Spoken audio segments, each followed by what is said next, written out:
নমস্কার বন্ধুরা, আমার ঘোষণা চ্যানেল আপনাদের সবাইকে জানাই অনেক অনেক স্বাগত, অনেক অনেক ভালোবাসা। তো আশা করি আমার প্রিয় বন্ধুরা আপনারা সকলে ভালো আছেন, আমিও ভালো আছি। বন্ধুরা, আজকে যে ভিডিওটা আপনাদের সাথে শেয়ার করবো সেটা একটা দুঃসংবাদ আর কি, দুঃখজনক ভিডিও শেয়ার করছি আপনাদের সাথে। সেটা হচ্ছে আমাদের এখানকারই একটা ঘটনা বন্ধুরা।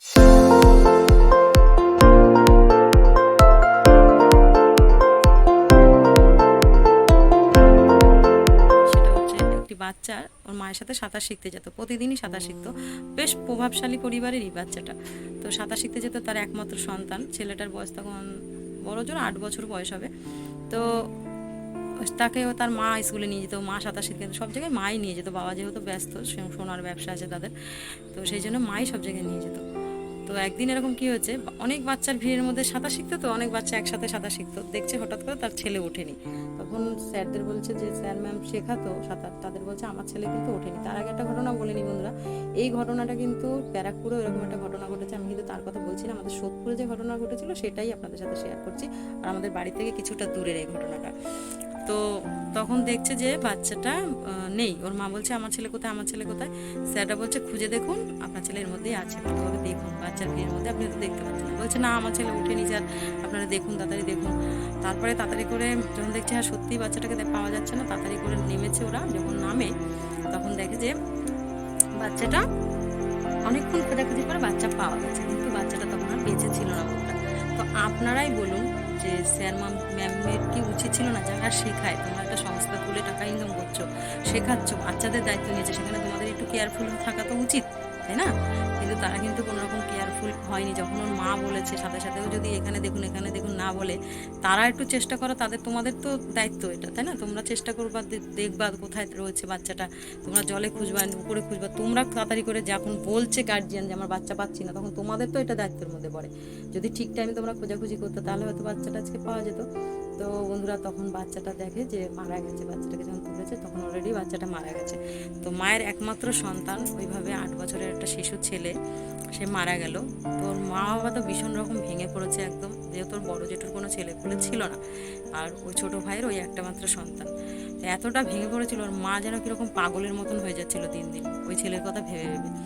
তো তারপর ওর মার যাই হোক ডাক্তার ফাক্তার দেখিয়েছে, তখন ডাক্তার সাজেশন দিল আপনারা তাড়াতাড়ি করে বাচ্চা নেওয়ার চেষ্টা করতে। খুবই কম বয়স ছিল, মায়েরও খুব কম বয়স। তো তখন তার মা আর দেরি করে না, তার মা বাবা তারা সেকেন্ড বেবি নেয়। মানে প্রথম বেবি, দ্বিতীয় বেবি, তৃতীয় বেবি, মানে তারা আবার পরপর দুটো বাচ্চা নেয়, 1 বছরের ছোট করে। তো একটা ছেলে একটা মেয়ে, পরবর্তী বেবি তাদের একটা ছেলে একটা মেয়ে। কিন্তু ওই সন্তান, যে প্রথম সন্তান যে জলে ডুবে সাঁতার শিখতে গিয়ে মারা গেছে, তাকে কি ভুলতে পারে? মা কখনো ভুলতে পারে সন্তানকে? কোনো দিন ভুলতে পারে না। তো সব মানুষকে একটাই কথা বলবো, এই যে সাঁতার শেখানো, এখনকার ব্যায়াম শেখানো, হ্যানা ত্যানা অনেক রকম উঠেছে এখন। মানে আমরা যতটাই আধুনিক হচ্ছি, আমাদের বিপদ আপদ ততটাই বেড়ে যাচ্ছে। তো একটা বয়স আছে তার জন্য। তারপরে দ্বিতীয় কথা হচ্ছে যে আমার বাচ্চা, আমাকে খানিকটা কেয়ারফুল হতে হবে। আর যাদের হাতে আমি তুলে দিচ্ছি, যারা শেখাচ্ছে, তাদের উদ্দেশ্যে বলছি, তোমরাও খানিকটা কেয়ারফুল হও। এতগুলো বাচ্চার দায়িত্ব নিয়েছো, তাহলে তোমরা কেয়ারফুল হবে না? এত কেয়ারলেস কী করে হও তোমরা? এতটা কেয়ারলেস কী করে হও? আচ্ছা, তোমাদের কেয়ারলেসের জন্য তোমাদের জেল হোক, ফাঁসি হোক, তাতে তো আমার বাচ্চা ফিরে আসবে না, তাই না? এই ঘটনাটার মধ্যে এটাই বলতে চাইছি আমি, যে তোমরা যতটাই যা খুশি এখন সরকার তোমাদের যা খুশি সে করুক, আইন ব্যবস্থা যা খুশি শাস্তি দিক, তার জন্য আমার কোলে তো সেই বাচ্চাটা ফিরে আসছে না। সেই জন্য বন্ধুরা, আপনারা যা দেবেন, সাঁতারে দেবেন, এসাতে দেবেন, সবসময় একটু ভেবে চিনতে দেবেন।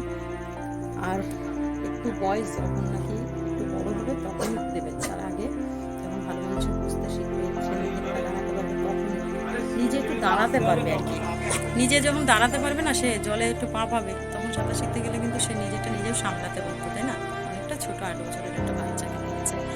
তো সব মিলিয়ে বন্ধুরা ভীষণই মন খারাপ লাগছে এই জিনিসটার জন্য। এটা আমাদের এখানে একটা ঘটনা ঘটেছিল, সেটাই আপনাদের কাছে আজকে আমি শেয়ার করলাম বন্ধুরা। তো ঠিক আছে, আজকের ভিডিও এখানেই এন্ড করছি। সকলে ভালো থাকবেন, সুস্থ থাকবেন। আমার ভিডিও যদি ভালো লাগে অবশ্যই লাইক কমেন্ট শেয়ার করবেন। আর চ্যানেলটি যারা সাবস্ক্রাইব করেন অনেক অনেক ধন্যবাদ।